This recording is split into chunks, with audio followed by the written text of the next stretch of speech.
Hello and good evening and welcome. My name is Jamal Ilyas. I am the director of the Wolf Humanities Center at the University of Pennsylvania, which is delighted, and I'm delighted to be bringing you an excellent, wonderful, and important speaker and event today. Um, I will wait to have the speaker introduced by my colleague and the director of the annual topic of the Wolf Humanities Center, which is migration. My colleague is Professor Wubshet from the English department. All right. Thank you so much, Jamal, and welcome everyone to uh, this evening's lecture by Professor Mae Ngai. It is my great pleasure to introduce her. Professor Ngai is the Lung Family Professor of Asian American Studies and Professor of History, and also co-director of the Center for the Study of Ethnicity and Race at Columbia University. She is a US legal and political historian interested in the histories of immigration, citizenship, nationalism, and the Chinese diaspora. She is the author of the award-winning Impossible Subjects, Illegal Aliens and the Making of Modern America, published in 2004. Her next book, The Lucky Ones, One Family and the Extraordinary Invention of Chinese America, published in 2010.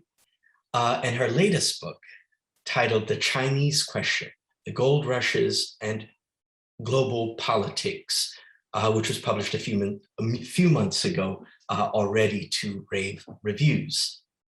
In her new book, Professor Ngai draws on 10 years of research across 5 continents as she's traced the origins and consequences of the Chinese question as a global racial discourse that justified laws excluding Chinese from immigration and citizenship in the Anglophone world.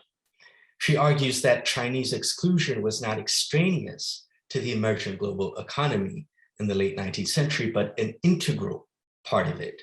She illuminates the origins of the Chinese question in relation to the gold rushes of the 19th century, to the globalization of trade, credit, labor, and the rise of Anglo-American power. It's really an exceptional work of history, an exceptional work of scholarship, and we are delighted to have this occasion to hear more about it. Professor Ngai also has written just widely on immigration history and policy for the Washington Post, the New York Times, LA Times, the Atlantic, The Nation, and Dissent. Before becoming a historian, she was a labor union organizer and educator in New York City, working for District 65 UAW and the Consortium for Worker Education. She is also writing another book titled Nation of Immigrants, A Short History of an Idea, which is under contract with Princeton University Press. So please help me give a warm welcome to Professor Mae Ngai.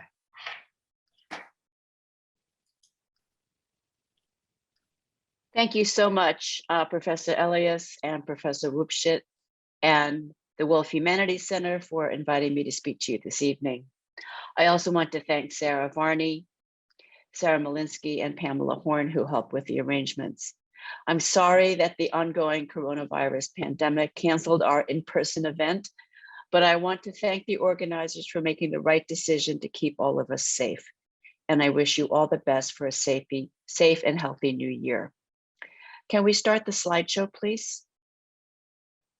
Thank you.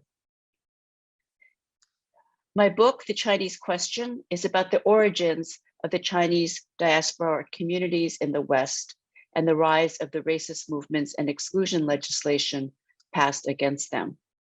I examine the regime of exclusion that was enacted throughout the Anglophone world, that is, in the United States and the British settler colonies, and the struggles of Chinese immigrants for respect and equal treatment, as well as the struggle of China itself in the international community. Next slide, please. The Chinese question was simply this: were Chinese a racial threat to so-called white men's countries, and should they be excluded from immigration and citizenship? Exclusion was a radical idea in the 19th century because it contravened prevailing norms of free trade and free migration. Chinese exclusion policy was part of the globalization of the late 19th century, an integration of the global economy at an unprecedented scale. Chinese exclusion was part of a new way of imagining, organizing, and governing the world. Next picture, please. I look at the origins of the Chinese question and the gold rushes in the second half of the 19th century, focusing on California and the Australian colony of Victoria, and in the early 20th century in gold mining in the British colony of Transvaal. Next slide, please. The gold rushes launched into motion hundreds of thousands of people from the British Isles, continental Europe, the Americas, Australasia, and China. Notably, these were the first occasions of large-scale contact between Westerners, that is, Europeans and Americans, and Chinese people. My ambition was to consider the histories of Chinese immigration and exclusion politics, as well as China's place in the world in one large historical framework, that is, the role of Anglo-American settler racism in the development of global capitalism. The book is both a comparative and a global study about the dynamics of race and money and of capitalism and colonialism in the late 19th and early 20th century. There are three major themes in the book that I will touch upon this evening. First, I wanted to slay the coolie myth. The idea that Chinese were a coolie race, indentured labor, innately servile and docile, ruled by despotic masters, was central to the rationale that Chinese should be excluded from the countries of the West because they were a threat to free labor and democratic government.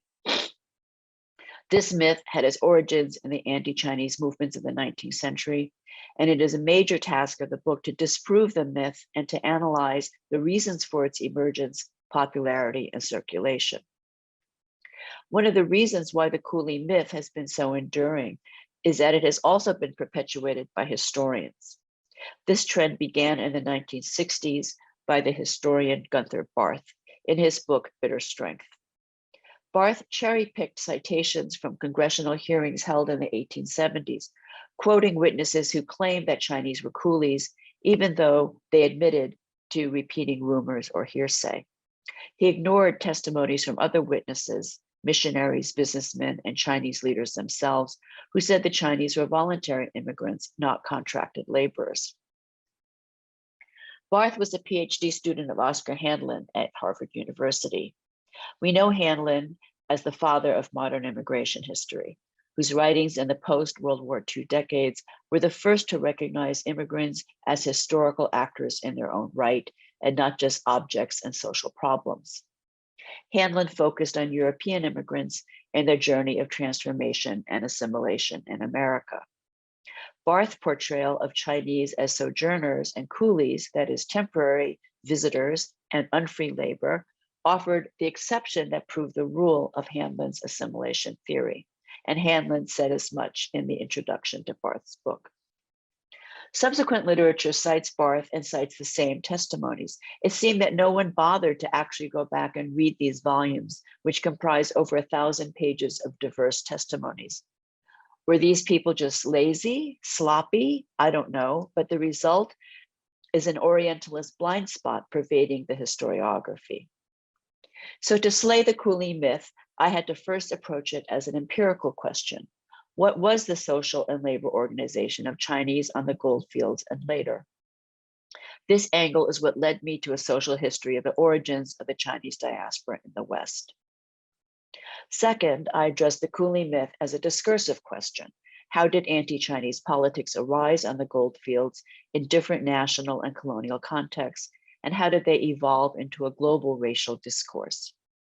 And third, what was the relationship between exclusion laws in the West, the rise of the international gold standard, and China's position in the global economy? Next slide, please.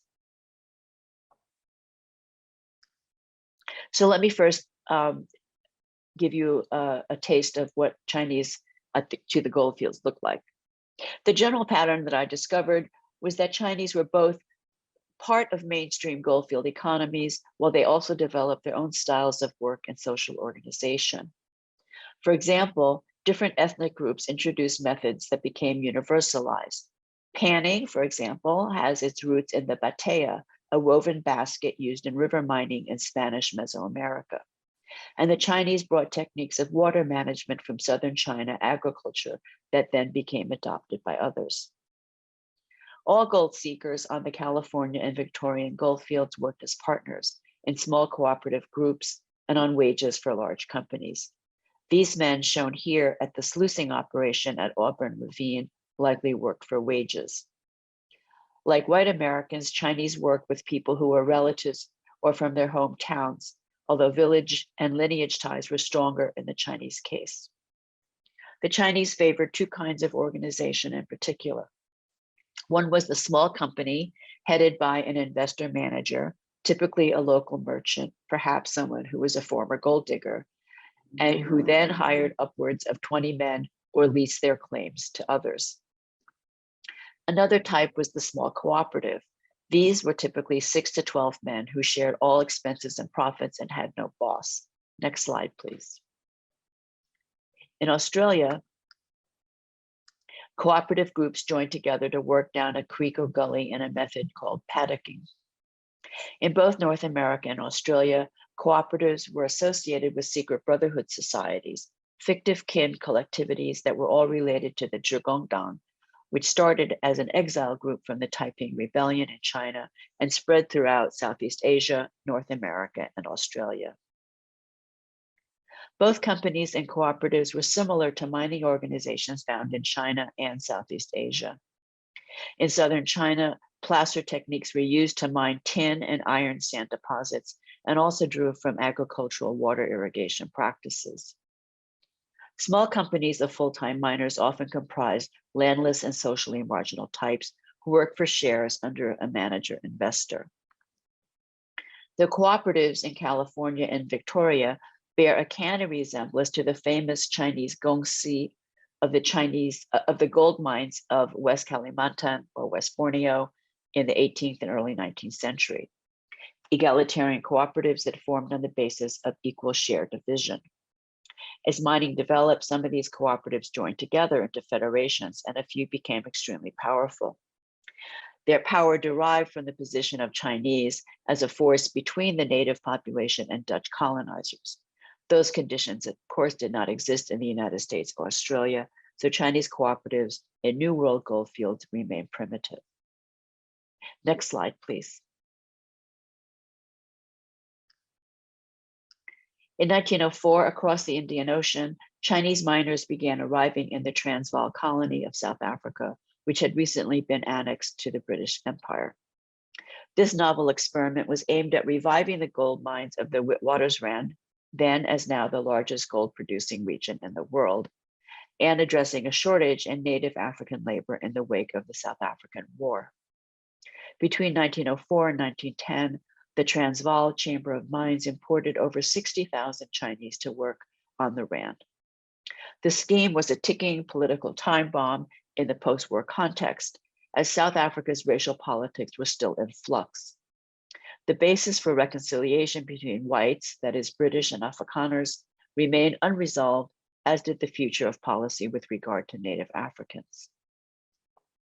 Unlike the independent Chinese miners in North America and Australia, the Chinese mine laborers went to the Rand under contracts.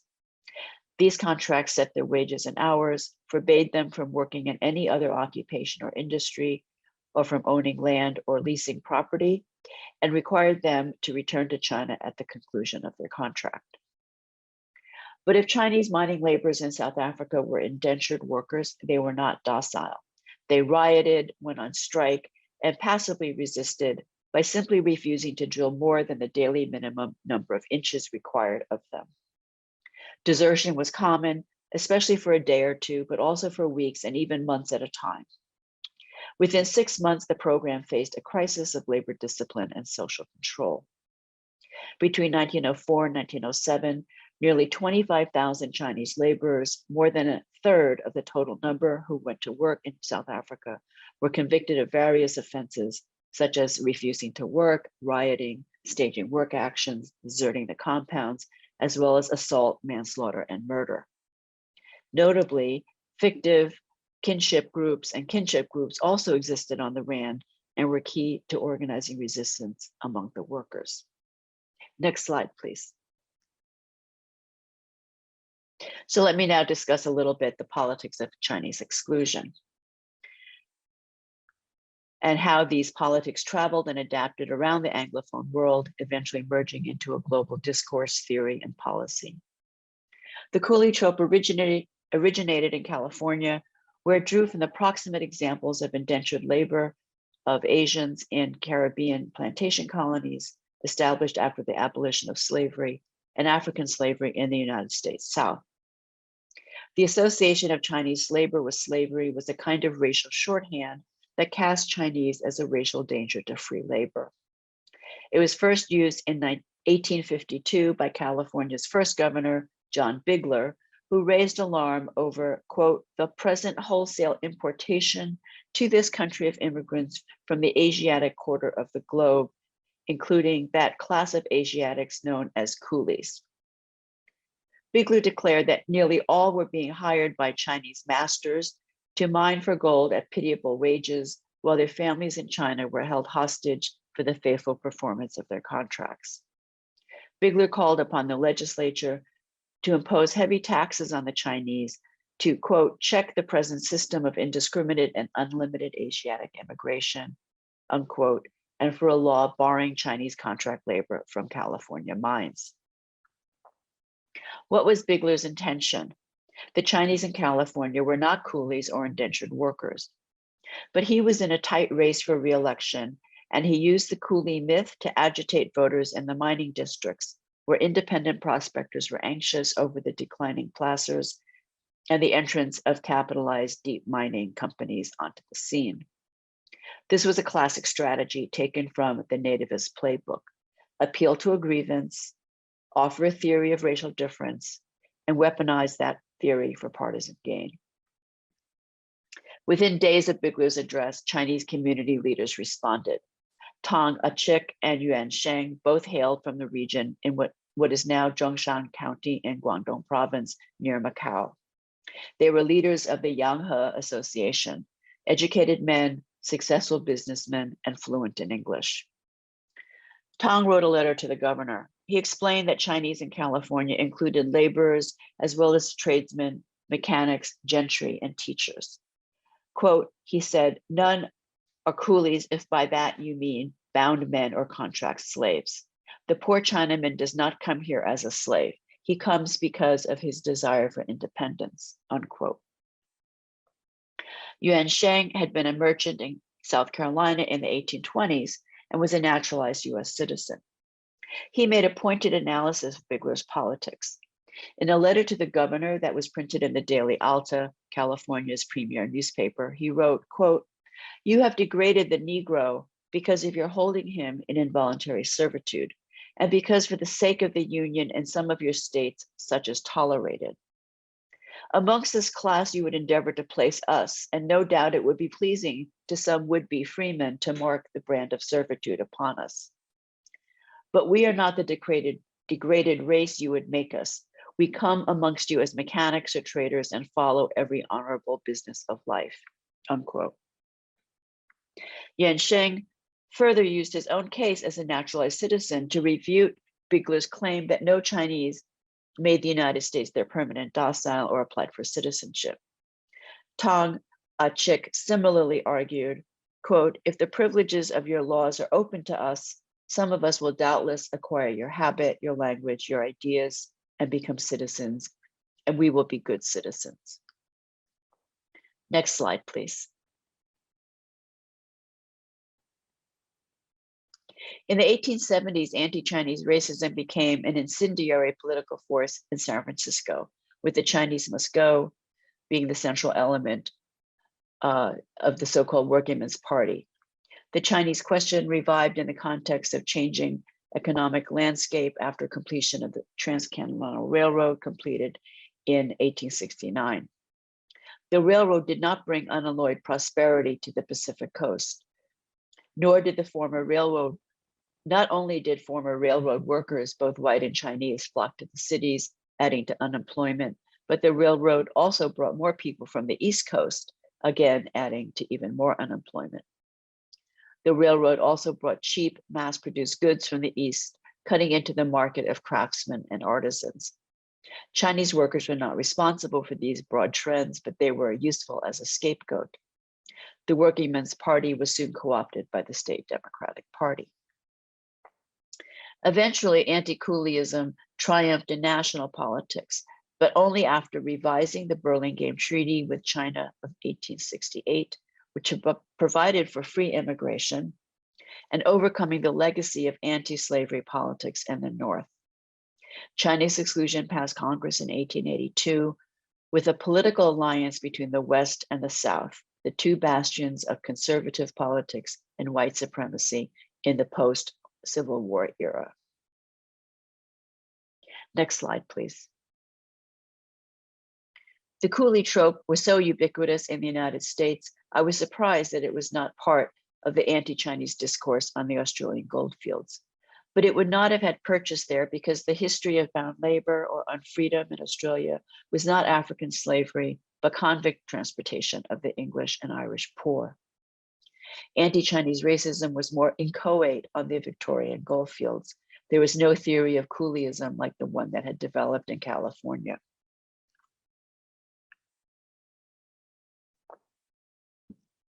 More relevant was Australia's insecurity at being a small population at the fringes of the British Empire in Asia, only 400,000 in 1850, who feared being overwhelmed by China's large population. The Melbourne Argus wrote, quote, "Geographically, we are nearer the pent-up millions of China than any other large tract of country occupied by the white man. We are still but a handful of men and women and children." The coolie trope entered Australian politics later in the 1870s in Queensland, where whites felt threatened by Chinese and Pacific Islander workers in mining as well as agriculture. Australia posed an interesting case where plantations using cheap colored labor were not on separate island colonies like Jamaica or Mauritius, but in areas that were contiguous to white settlements in temperate zones, areas that whites had staked out for themselves. Next slide, please. In both New South Wales and Victoria, as well as California, the truly trope became adopted by white working men's movements in the cities, even though Chinese labor was not, in any of these places, a substantial threat to white labor. The urban labor movement in Sydney and Melbourne adopted coolie themes taken straight out of California, which served to rally trade unions to the nationalist agenda unabashedly called White Australia. In South Africa, skilled white workers on the mines included many Australian immigrants, including the leaders of the trade unions. These men were direct carriers of anti-cooleyism and the White Australia policy. Another source of anti-Chinese racism was in Afrikaner politics, which viewed Chinese labor as a threat to poor whites who suffered from high levels of unemployment and poverty after the South African War. Although Chinese indentured labor was strictly controlled, white South Africans feared that they would make their way into semi-skilled jobs and skilled jobs and pave the way for their greater fear that Native African workers would do the same. This was a time when the color line in South Africa had not yet hardened.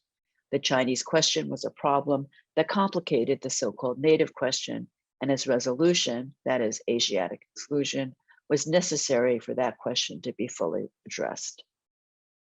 Next slide, please.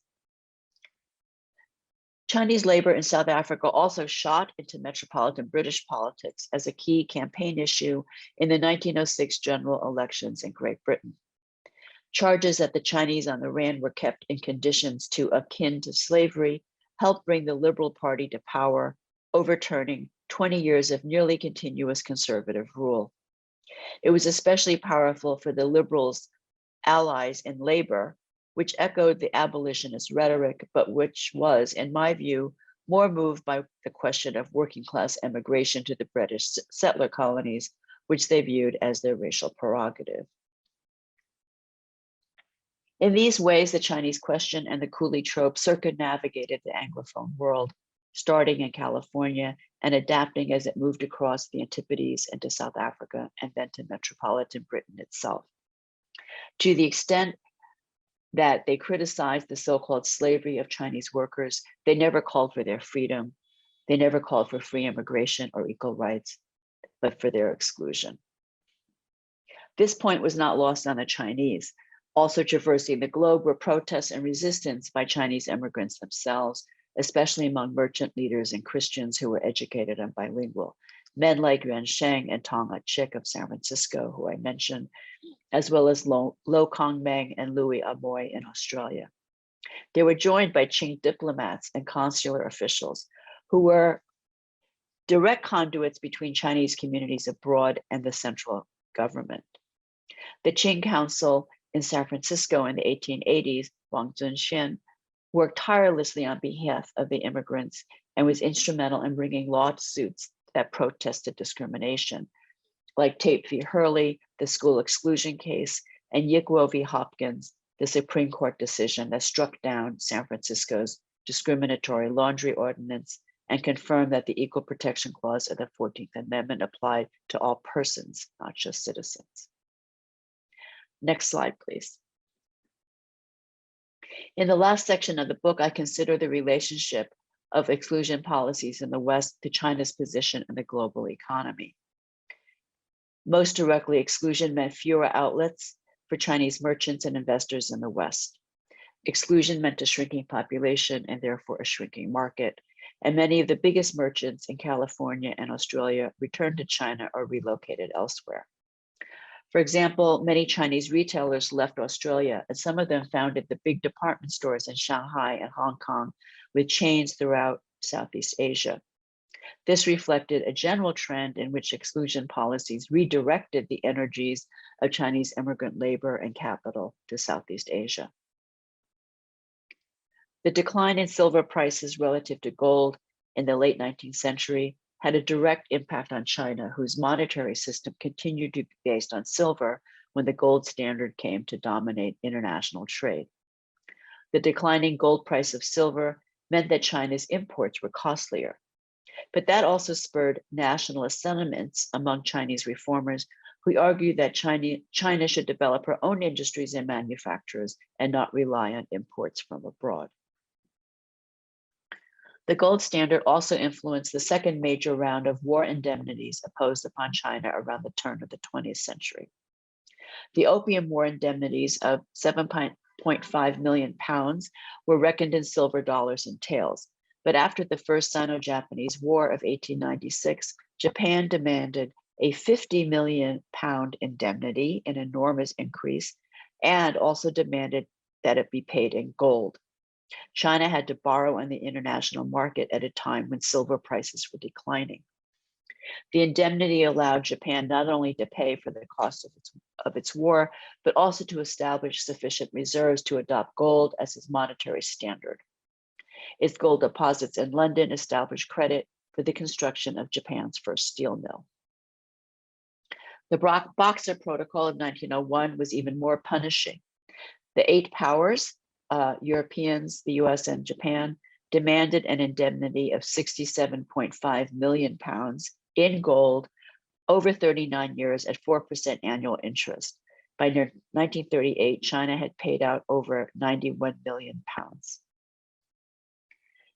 2 American economists writing about China's foreign policy in the 20th century made special note of the role that overseas Chinese remittances played in China's balance of trade accounts. Remittances ranged from an estimated $50 million a year between 1902 and 1913, and doubled that amount by the late 1920s.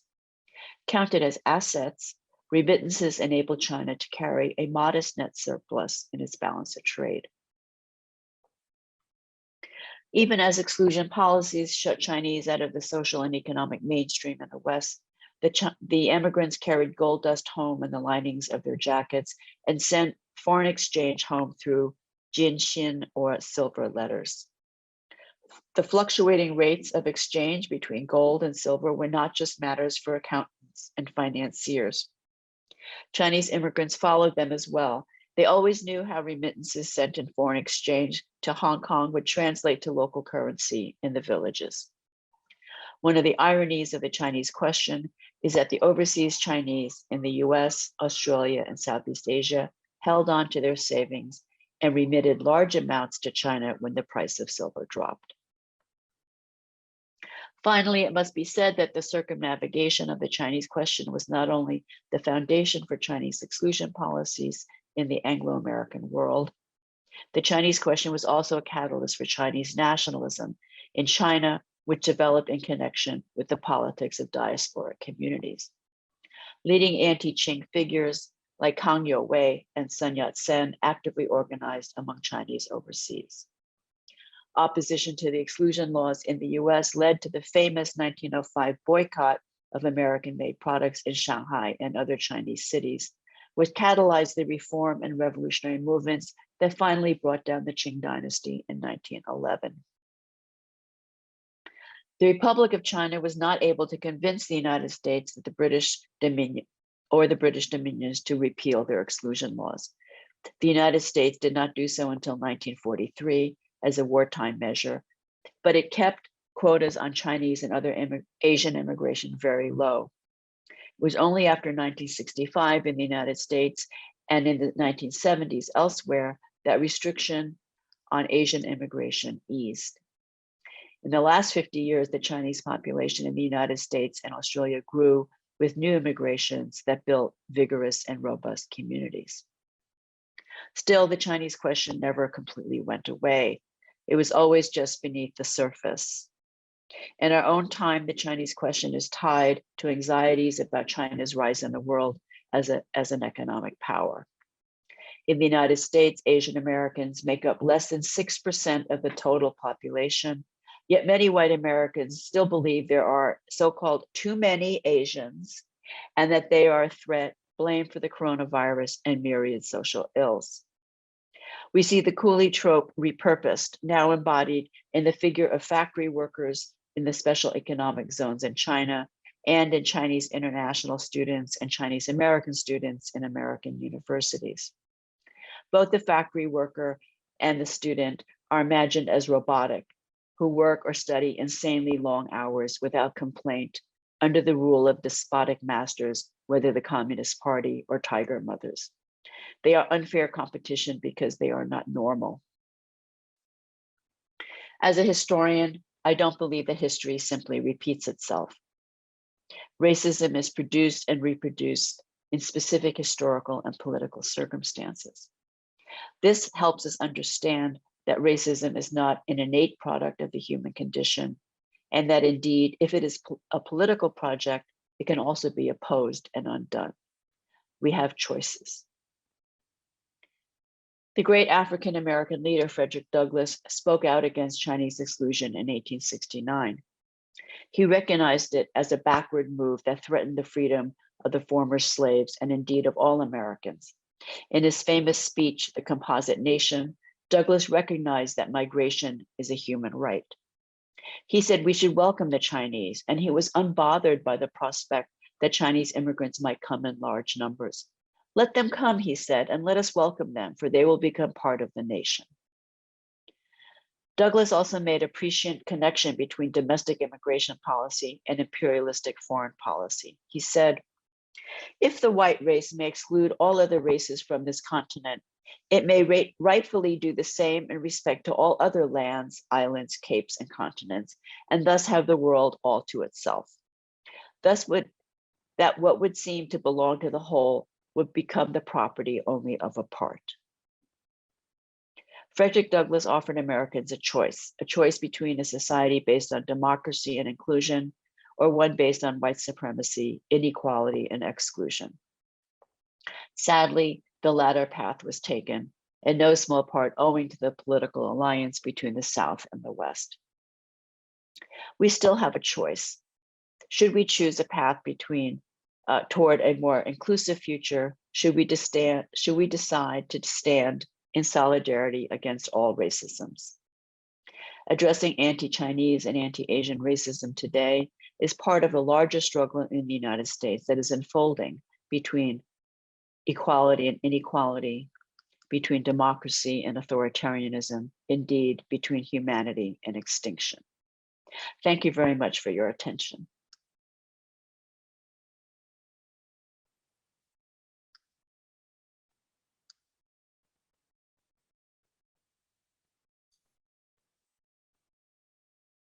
All right. Thank you so much, Mae, for such a wonderful, rich presentation.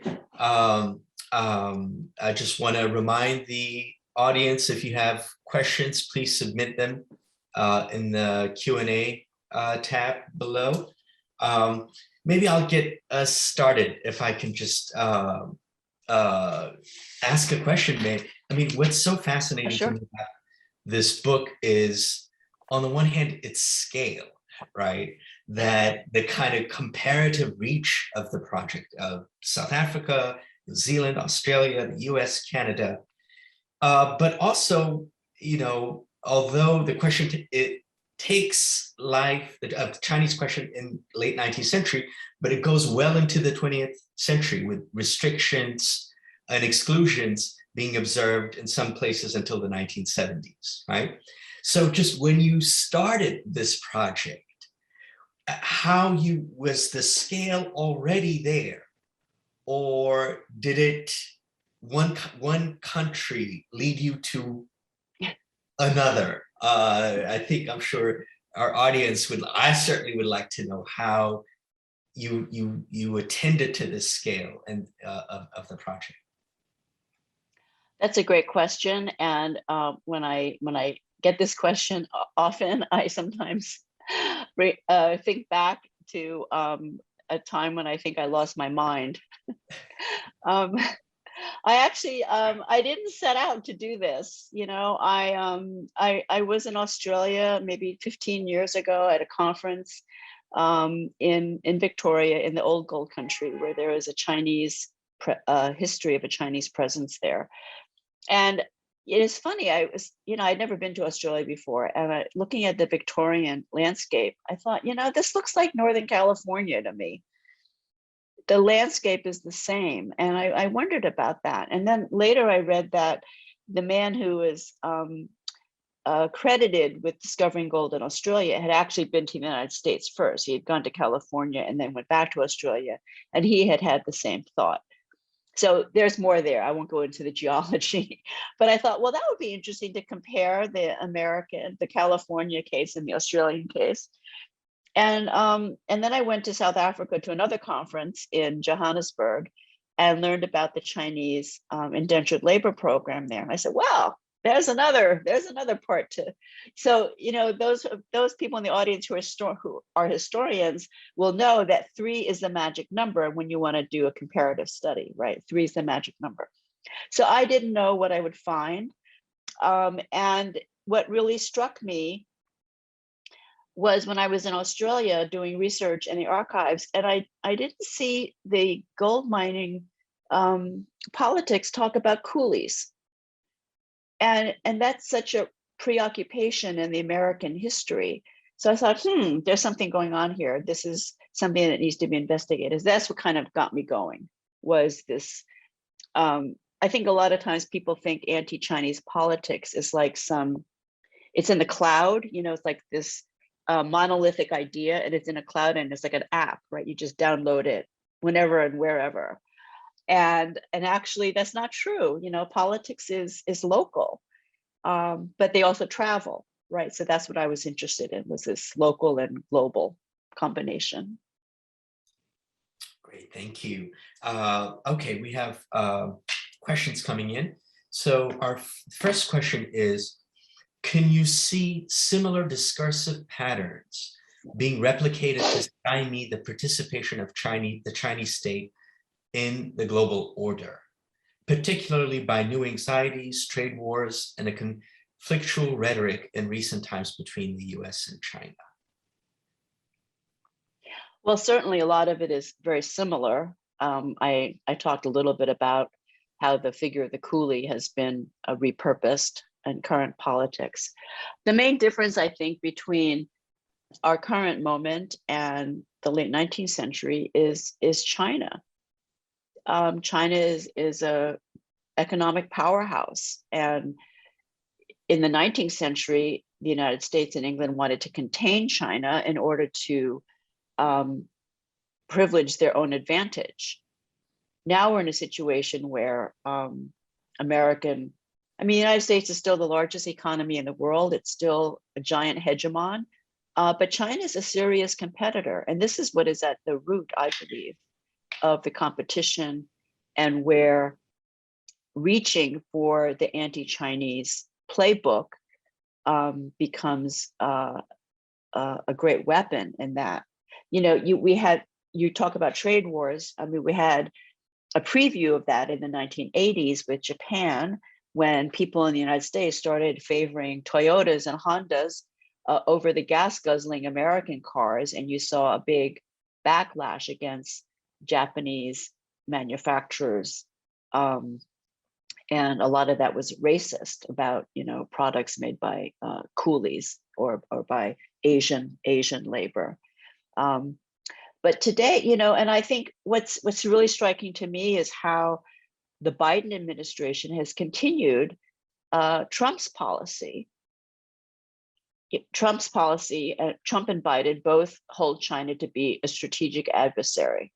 And that is a shift from the previous several administrations, which tried to have a so-called engagement with China.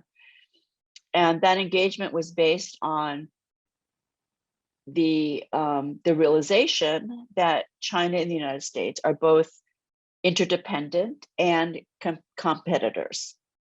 It's not just one or the other. And now they have shifted to competition because, and I think the reason is because China's, it was one thing when China was manufacturing sneakers and iPhones, consumer items, Walmart, etc. Now China is competing in high-tech areas, 5G, AI, etc., etc. So they are moving up the value chain, and this is what really worries the United States, because that is where this is like the next frontier, the next battlefield in the trade competition. So it's different in the sense that China was very weak in the 19th century, and right now China is much stronger. All right. So we have, maybe I'll ask them together, questions related to the kind of archival research that went into the project. So one is, what sources did you use to understand the organization of labor in the gold fields? And then the other is, was their response by the Chinese-run magazines or Chinese media in the USA to counter, I suppose, the racist portrayals? Right. So let me just answer the second question first briefly. Yes, Chinese had their own newspapers. Starting in the first newspapers were actually published by white missionaries.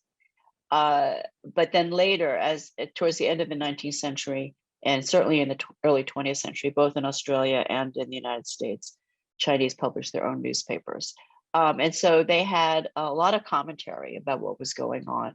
And they also printed stories from other parts of the world. So Chinese newspapers in Australia reported on what was going on in California, what was going on in South Africa, etc. So there's a whole kind of diasporic discourse that unfolds over the course of this period. In terms of archival research, it's hardest in the United States because the sources are very scattered. What I was really interested in finding were registers, claims registers, where people recorded their claim, their plot, their gold mining claim. And in California, those registers are mostly destroyed. They're all done very locally, and very few of them survive. And so they're in a little library here, a state archive there. You can find these, but they're scant. But in Australia, the colonial government ruled the gold districts with a heavy hand. And so there are voluminous records. And so you can go to the archives and look at all the claims registers, and you can see very clearly the patterns of ownership and distribution. And so this was helpful to me, not only to understand what was going on in Australia, but it also helped me understand what was going on in California, because certain data that I saw from the California records, when I saw a pattern that was repeated in Australia, it gave me more confidence to say that was a pattern in California. You see what I mean? So, whereas just looking at the California records alone, it might have been a little bit more difficult to say this was a general pattern, right? But then when you see it across the diaspora, then it becomes actually something you can understand. The other part, I use other sources as well. For example, this idea that Chinese had these small cooperatives that were egalitarian, right? So in one case in California, there was testimony at a murder trial where a witness says, yeah, we just have a small group of guys and we share everything and there's no boss. We take turns doing stuff, something like that. And then in Australia, I was reading inquest records, right? An investigation into a Chinese miner who died. And so they did an investigation, which they would never have bothered to do in California. But in Australia, there was an inquest. And so the witnesses say, yeah, we all work together. They call each other mates, which they didn't do in California. But we mates, we all live in tents together, but we have one tent where we have our meals and we take turns during the chores, and nobody, we share everything, everybody has equal shares.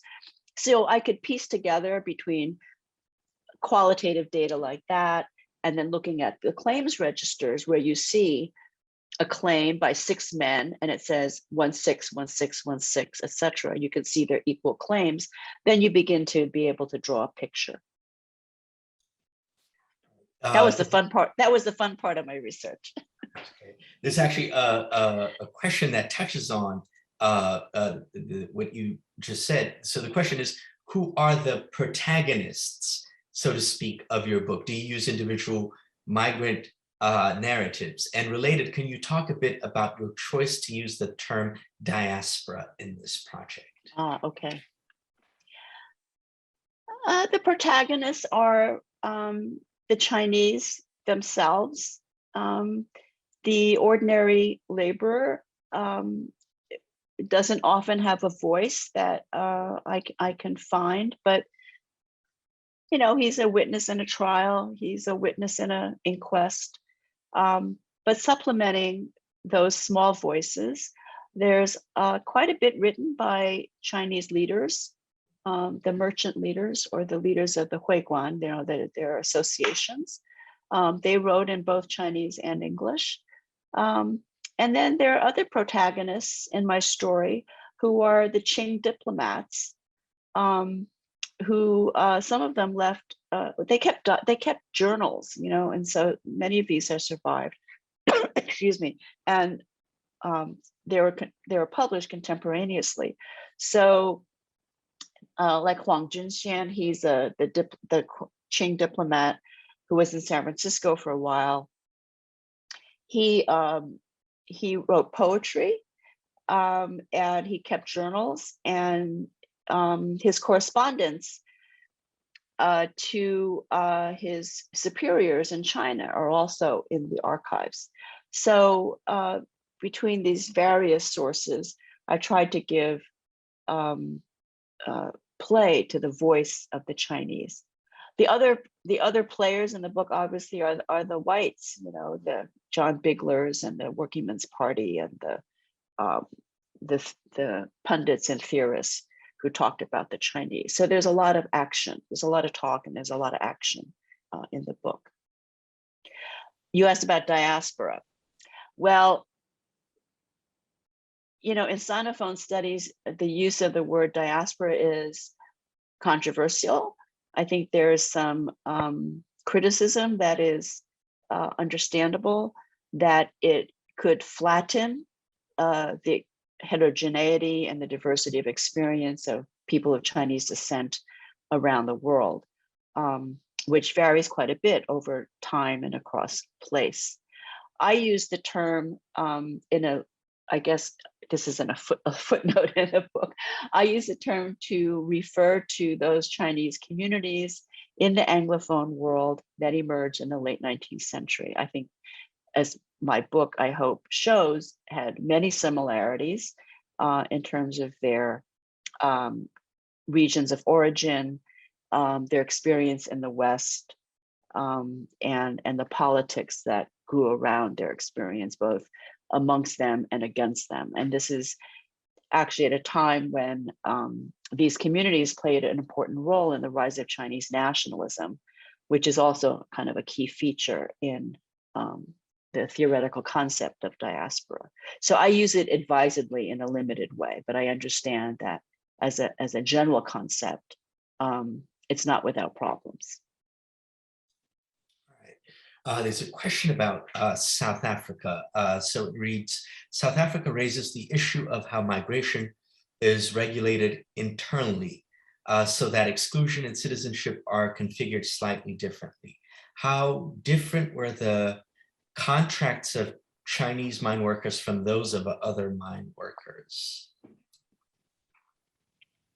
I'm not sure who the others are you're referring to.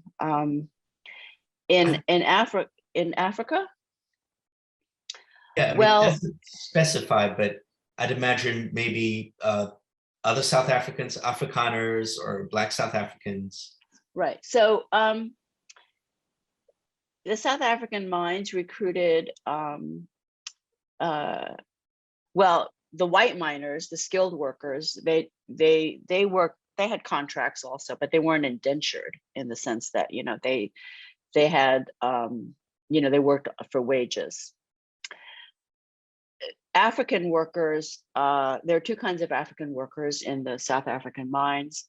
There were local people who came from the surrounding area, and they had very short-term contracts, I think 6 months. And those contracts were actually difficult to enforce because if they didn't like working in the mine, which many of them didn't, they just walked away and they went back to their village, right? It wasn't that far away. The larger number of native African workers in the gold mines came from Mozambique, what is now Mozambique, Portuguese East Africa. And they came on contracts, I believe that lasted for a year. They lived in compounds. So the Chinese were different in that their contracts were 3 years. They're all theoretically worked at the same wages, although the Chinese were often not really paid what they were deserved, what they were contracted to. The Chinese were under much stricter regulation than the African workers, and that is because they really feared that they would settle down, and they would become a permanent presence, whereas the East Africans were more habituated to going back and forth. They're more like seasonal workers. All right, we have another question. So it says, you spoke about cooperatives. I was curious if there were powerful merchant companies like the East Indian Company that determined the dominant migration patterns. If not, why did that sort of financial enterprise not occur? And what motivated so many people to move? Well, people moved because like all migrants, they move from a combination of need and opportunity, right? They're conditioned, they're not satisfied with the conditions at home, and they seek an opportunity elsewhere where they perceive that they will do better. That's the general pattern, right, in migration studies. I mean, there are variations, of course, but that's for economic migrations, that's mainly what you have. So Chinese, so Chinese who go to abroad, long distance migration, often bought their tickets, their passage on credit. And this became part of the coolie myth, this idea that these were so-called credit tickets, and it was supposedly a kind of despotic system which ensnared the immigrants in debt bondage because they bought their tickets on credit. And I believe that isn't true. That was part of the coolie myth. You know, in the 19th century, most immigrants who traveled long distance used credit to buy their tickets. That was common from Europe, in Europe to the to the Americas, to Latin America, etc. So buying their tickets on credit, some of them financed their tickets with family money, but others, there were brokers who did business in tickets. They were not really labor brokers in the sense that they did not control where people went to work once they arrived in the new country. That's also part of the coolie myth, right? That the credit ticket broker was then the labor broker, and then this was like a whole system of bondage. But in fact, when Chinese came, say, to California, they would go to their family association, right, their huiguan, and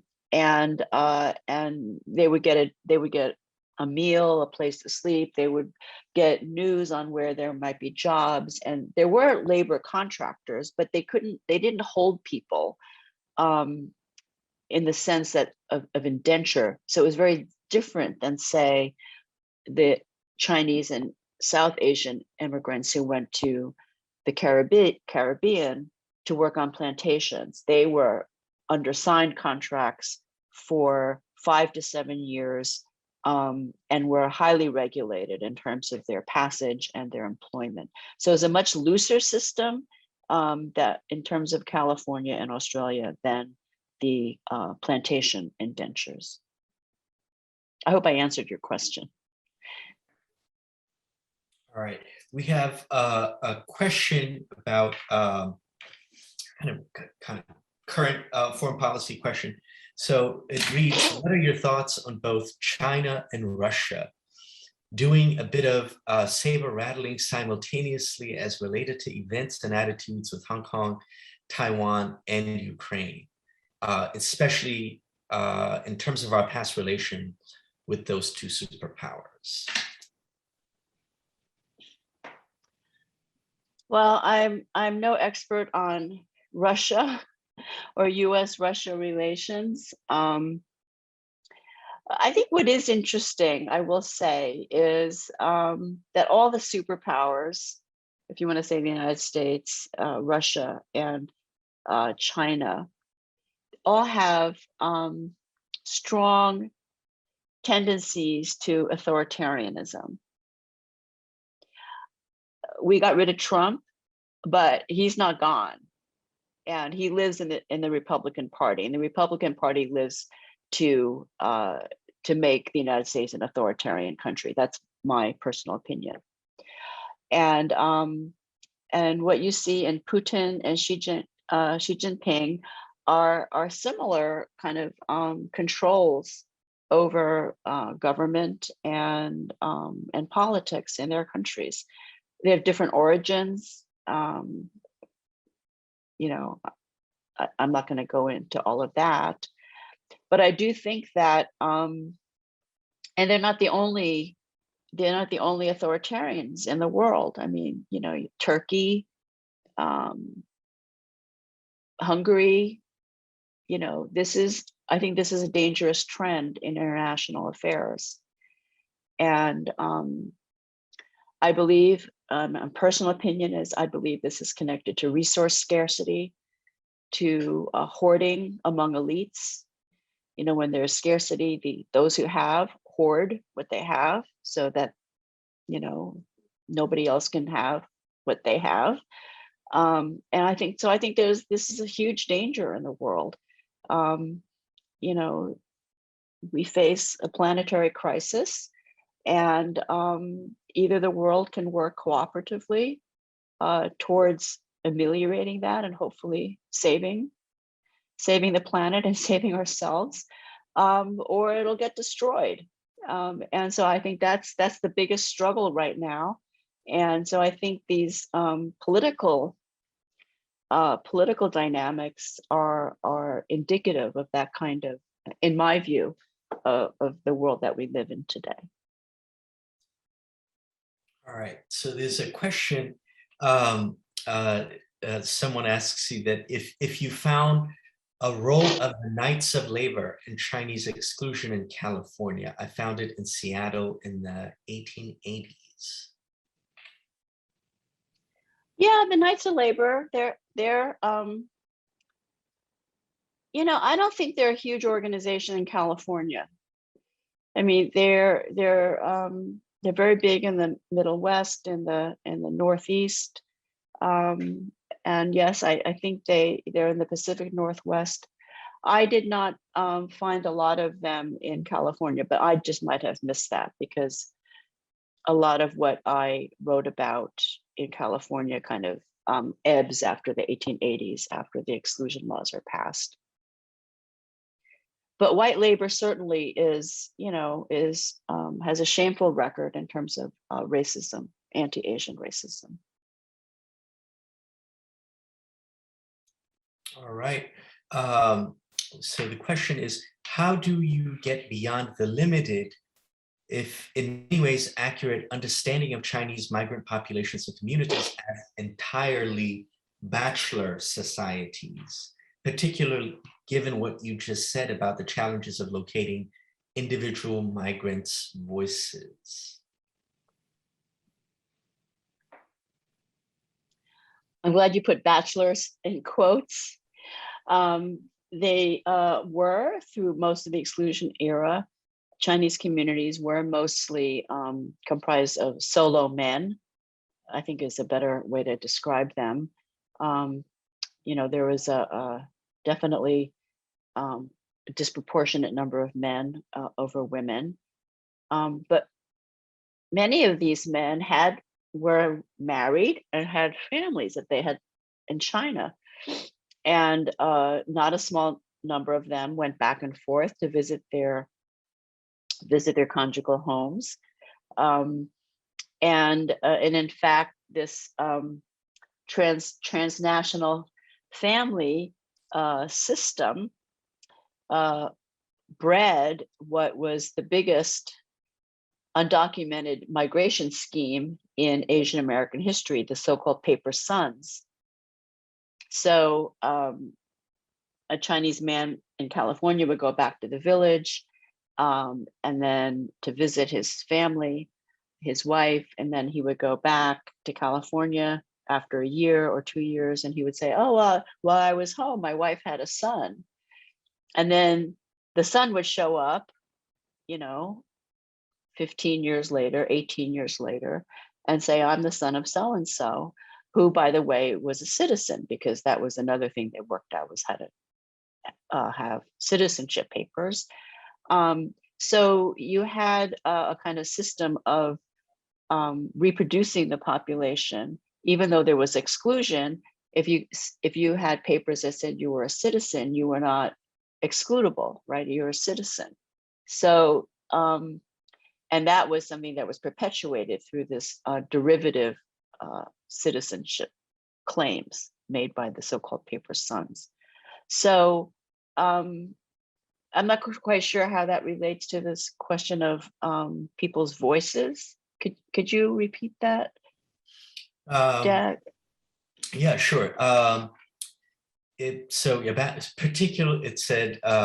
know, how do you get beyond the limited understanding of Chinese migrant populations and communities as entirely bachelor societies, particularly given what you said about the challenges of locating individual migrants' voices? Oh, right. Yeah, I mean, you know, there are some historians who have done more in-depth work on this, tracking correspondence between California and China, the Chinese villages. Madeline Xu, who's an Asian American historian at at UT Austin, has a wonderful book called Dreaming of Gold, Dreaming of Home, which is about this trans-Pacific communities. And so, unfortunately, there aren't a lot of letters that survive. That's just, maybe somebody will find some letters in some families, attics, or basements at some point. But there are a lot of stories that do come down. So we do have sources about the experience of not just these men, but these families. Right. So There is in China, there's now a museum of overseas Chinese in Guangdong province that has they don't have many letters, but they have things like contracts, credit letters, some objects, so they and local magazines and publications. So there is more and more interest in China in excavating sources from this overseas experience. all right, so we have two remaining questions.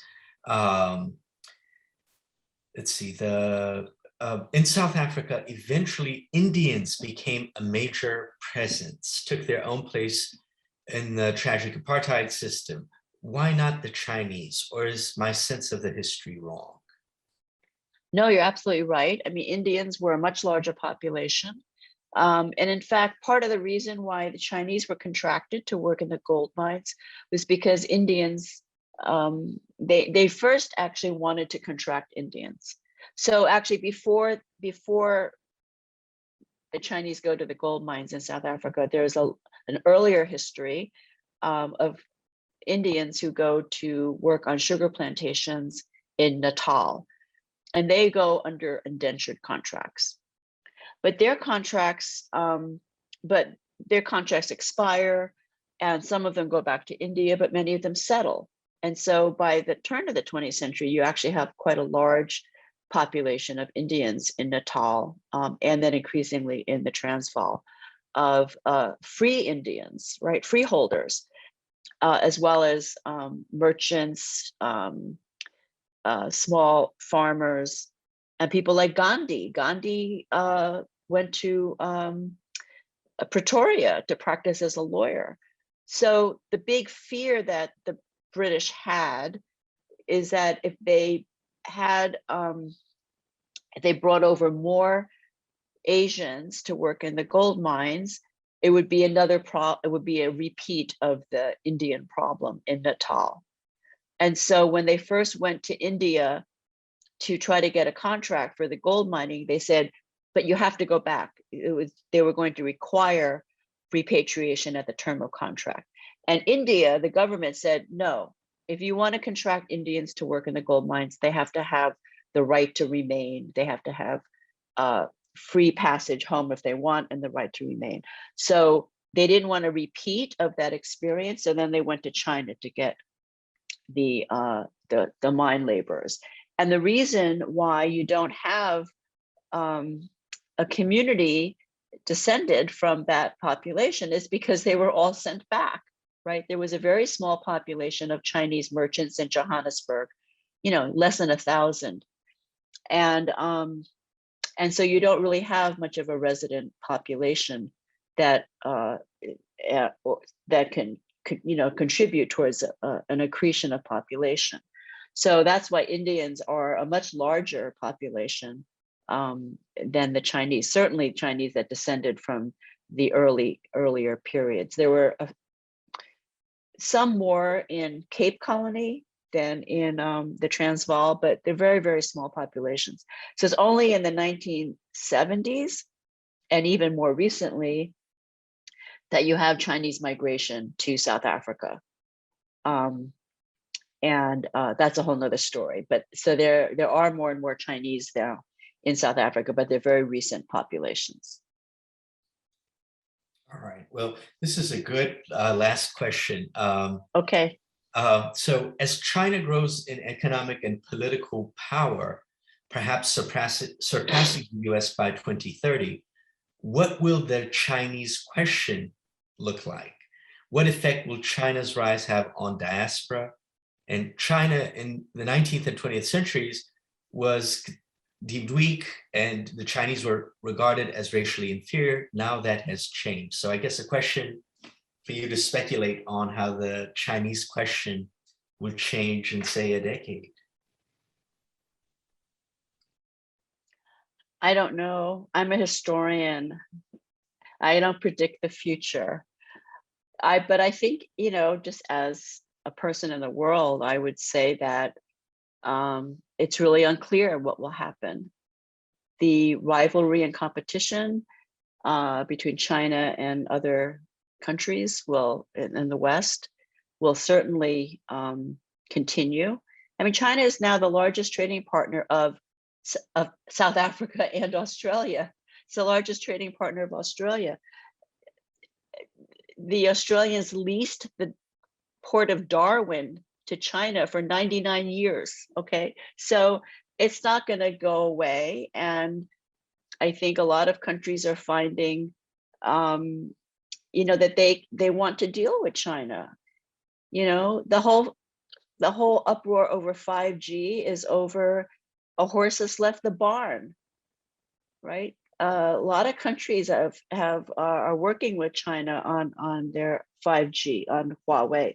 So this is only going to become, on the one hand, more intense competition, but on the other hand, China is trading with more and more countries, has deals with more and more countries. It's not something that can be stopped.